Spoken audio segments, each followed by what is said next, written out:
देखिए सबसे पहली प्रोफाइल है फिनटेक स्पेशलिस्ट की।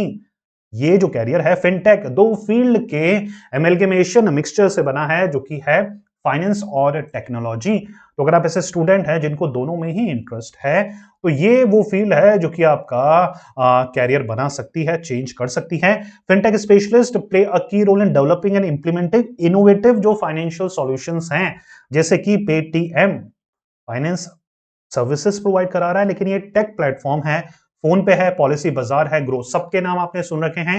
ये सब फिनटेक प्लेटफॉर्म है। तो फिनटेक स्पेशलिस्ट आप बन सकते हैं। सैलरी रेंज की बात करूं तो आप इजीली 12 से 18 लाख रुपए पर एनम अर्न कर सकते हैं 2 से 3 साल के रेलेवेंट एक्सपीरियंस के बाद। करना क्या पड़ेगा, पूरा रोड मैप बताने वाला हूं।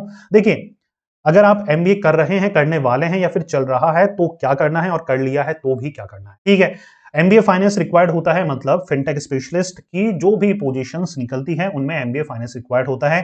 तो अगर आपने एमबीए फाइनेंस से करा है तो बहुत अच्छी बात है।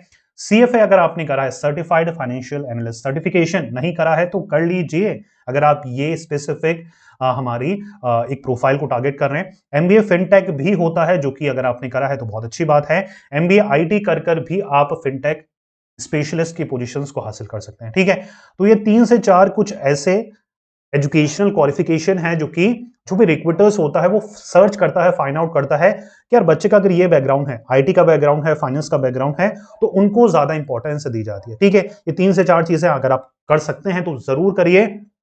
अगर एमबीए कर लिया है तो सीएफए को टारगेट कर सकते हैं, या फिर आईटी लेवल का कोई भी एक टेक्निकल कोर्सेज आप कर सकते हैं।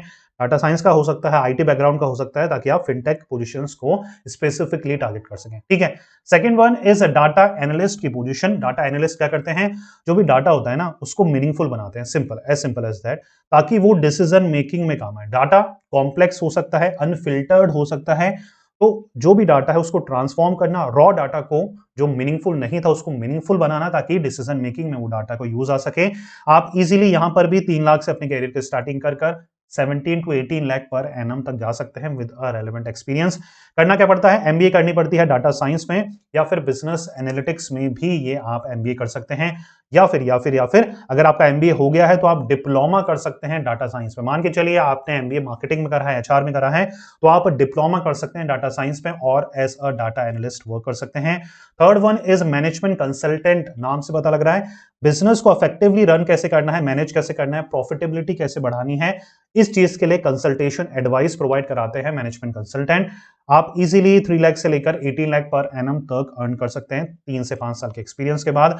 करना क्या पड़ेगा, आप एमबीए कंसल्टिंग से कर सकते हैं। अगर एमबीए हो चुका है किसी भी फील्ड से तो आपके पास 2 सर्टिफिकेशन करने का मौका है, पीएमपी का या फिर सीएमसी का, प्रोजेक्ट मैनेजमेंट प्रोफेशनल या फिर सर्टिफाइड मैनेजमेंट कंसल्टेंट। इन दोनों में से कोई भी सर्टिफिकेशन आप कर सकते हैं और अपना जो कैरियर है वो मैनेजमेंट कंसल्टेंट फील्ड में बना सकते हैं। ठीक है, आईटी मैनेजर की प्रोफाइल भी बहुत ज्यादा ट्रेंड में है, काफी अच्छा कैरियर ऑप्शंस हैं एमबीए के स्टूडेंट के लिए आईटी मैनेजर प्रोफाइल में। आईटी मैनेजर क्या होते हैं, आईटी मैनेजर रिस्पॉन्सिबल होते हैं ताकि स्मूथ ऑपरेशन स्मूथली रन करता रहे। आईटी के जितने भी सिस्टम है, इंफ्रास्ट्रक्चर है किसी भी कंपनी में, जितना भी इंफॉर्मेशन टेक्नोलॉजी से रिलेटेड इक्विपमेंट है, डाटाबेस है, सॉफ्टवेयर है, उनको इफेक्टिवली रन करना काम होता है आईटी मैनेजर का। आप इजीली 6 लाख से लेकर 12 लाख 13 लाख पर एनम 3 से 5 साल के एक्सपीरियंस के बाद अर्न कर सकते हैं। रोड मैप क्या रहता है, एमबीए आईटी से आप कर सकते हैं। अगर एमबीए कर लिया है तो आप एमसीए जैसे कोर्सेज भी कर सकते हैं, डिग्री कोर्सेज भी कर सकते हैं। पीजीडीसीए भी 1 साल का, मतलब अगर आपको 2 साल का एमसीए नहीं करना तो 1 साल का पीजीडीसीए कोर्स कर भी आप आईटी फील्ड में अपना कैरियर बना सकते हैं। या फिर एक और ऑप्शन है, आप कोई और भी शॉर्ट टर्म कोर्सेज कर आईटी फील्ड का आईटी फील्ड में या आईटी मैनेजर आप प्रोफाइल में वर्क कर सकते हैं। ठीक है, fifth one corporate lawyer. Law field में जिन बच्चों को भी इंटरेस्ट है, corporate lawyer as a trusted adviser ensuring company operates legally and ethically. Make sure करना कि यार कंपनी जो लॉज हैं, रूल्स एंड रेगुलेशंस उनको फॉलो करें, ये कंप्लाई करवाना कॉर्पोरेट लॉयर का काम होता है। आप 4 टू 7 लाख पर एनम से अपनी कैरियर की स्टार्टिंग कर सकते हैं और इजीली 20 लाख पर एनम तक जा सकते हैं 3 से 5 साल के एक्सपीरियंस के बाद। आपका एलएलबी आप एमबीए की बात कर सकते हैं, ठीक है, या फिर एमबीए के साथ भी कर सकते हैं। और सर्टिफिकेशन की बात करें एमबीए के बाद तो आप सीएस कंपनी सेक्रेटरी सर्टिफिकेशन कर सकते हैं अपना एमबीए के बाद, अगर आपने एमबीए कर लिया है तो, in order to become a corporate lawyer. 6 1 is digital marketer, social media profiles को हैंडल करना, या फिर जितने भी आपने एडवर्टाइजमेंट देखे हैं सोशल मीडिया के थ्रू अपने प्रोडक्ट और सर्विसेज को जो भी कंपनी प्रमोट करती है, सबके सब डिजिटल मार्केटिंग एक्सपर्ट्स की मदद लेती हैं। तो आप समवेयर अराउंड 3 लाख से लेकर 18 लाख पर एनम तक अर्न कर सकते हैं।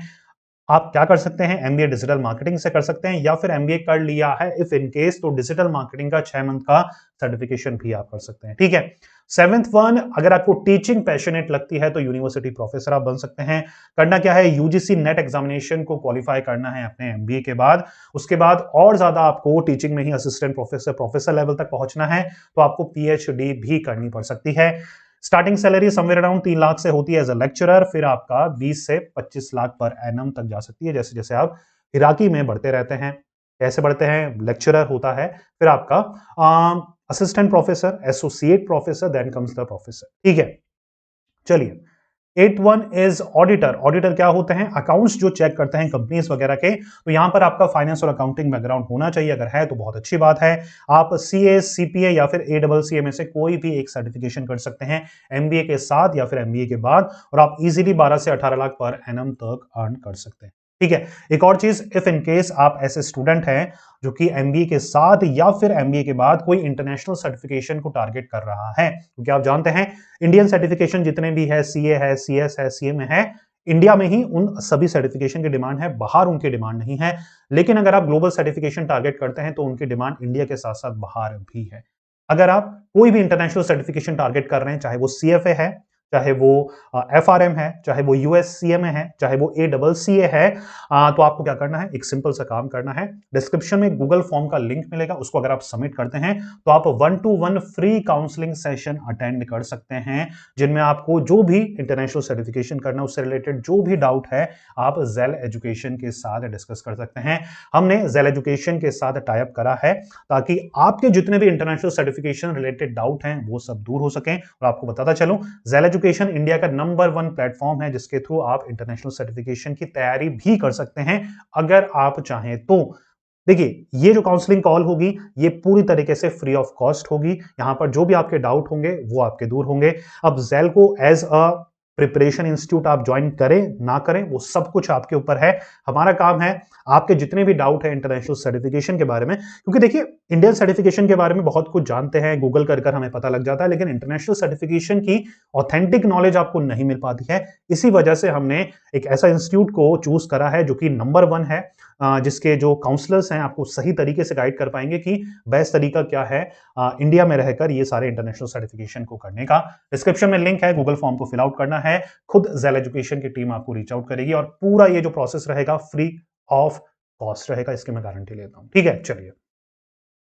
9th one is investment banker. You can become, invest कहां करना है, ठीक है, ये मेन काम होता है इन्वेस्टमेंट बैंकर का। कंपनी को बताता है कि यार मर्जर और एक्विजिशन के दौरान रेज करने पड़ते हैं जब कैपिटल, तो कहां कैपिटल, स्टॉक, बॉन्ड्स वगैरह सबके बारे में डिटेल नॉलेज कंपनी को प्रोवाइड कराता है investment banker. You can earn around 12 से 20 लाख पर एनम, बहुत हाई सैलरी जॉब्स यहां पर आप अवेलेबल हैं। आप एमबीए फाइनेंस के बाद या फिर सीएफए, बहुत इंपॉर्टेंट कोर्स है in order to become investment banker, आप सीएफए कोर्स को कर सकते हैं एमबीए के बाद। 10th one is you can become an entrepreneur. Entrepreneur के लिए क्वालिफिकेशन यहां पर अगर एंटरप्रेन्योरशिप या फैमिली बिजनेस से कर रखा है तो अच्छी बात है, नहीं भी कर रखा, कोई भी नॉर्मल आपने एमबीए कर रखा है तब भी आप एंटरप्रेन्योर बन सकते हैं। 2 से 3 चीजें हैं जो कि आपके पास होनी चाहिए। प्री रिक्वायर्ड नॉलेज होनी चाहिए, प्री रिक्वेस्ट नॉलेज, ठीक है, कैपिटल होना चाहिए, वो नेटवर्किंग होनी चाहिए, वो आइडिया आपके पास होना चाहिए, ठीक है। तो एंटरप्रेन्योरशिप रेस्पॉन्सिबिलिटी, रोड मैप बनाना, सिक्योर फंड करना, इन्वेस्टर्स, लोन, बूटस्ट्रैपिंग वगैरह करना, टैलेंटेड टीम को रिक्रूट करना, ये सारी चीजें आप जानते हैं। तो एंटरप्रेन्योरशिप का भी कहीं ना कहीं आपके पास ऑप्शन है एमबीए के बाद, अगर आप किसी के अंडर में जॉब नहीं करना चाहते हैं। वैसे तो मेरी नजर में समझदारी वाला डिसीजन ये रहता है, क्योंकि majority of the student MBA के दौरान वो प्रैक्टिकल नॉलेज नहीं मिल पाती है जो कि एक्चुअल बिजनेस को स्टार्ट करते वक्त चाहिए। अगर आपके फैमिली में कोई बिजनेस कर रहा है तो आपके खून में है बिजनेस, अगर नहीं कर रहा है तो उस केस में 3 से 4 साल किसी के अंडर में जॉब कर लेना किसी अच्छी कंपनी में कोई गलत बात नहीं है, क्योंकि वहां से वो नॉलेज मिलेगी, वहां से वो स्किल मिलेगी, वहां से वो टीम आपको मिलेगी, वो टीम को आप इकट्ठा कर सकते हो, वैसे लाइक माइंडेड लोगों की एक नेटवर्किंग बना सकते हो, कैपिटल इकट्ठा कर सकते हो। तो कहीं ना कहीं ये सारी चीजें भी मदद करती हैं in order to become an entrepreneur, ठीक है। तो ये 10 ऐसे कैरियर ऑप्शंस हैं जो कि मेरे नजर में सबसे बेस्ट हैं अगर आप एमबीए के बाद कैरियर ऑप्शंस को सर्च कर रहे हो, इनमें से आप कौन सा कैरियर ऑप्शंस को टारगेट कर रहे हैं 2025 में, कमेंट करके जरूर बताइएगा। जितने भी इंपॉर्टेंट लिंक्स हमने इस वीडियो के दौरान डिस्कस करे हैं, सबका लिंक जो है वो डिस्क्रिप्शन में आपको मिल जाएगा। मिलते हैं नेक्स्ट वीडियो में। Till then take care, goodbye. पढ़ते रहिए, मेहनत करते रहिए, क्योंकि आपका भी दिन आएगा। Thank you so much.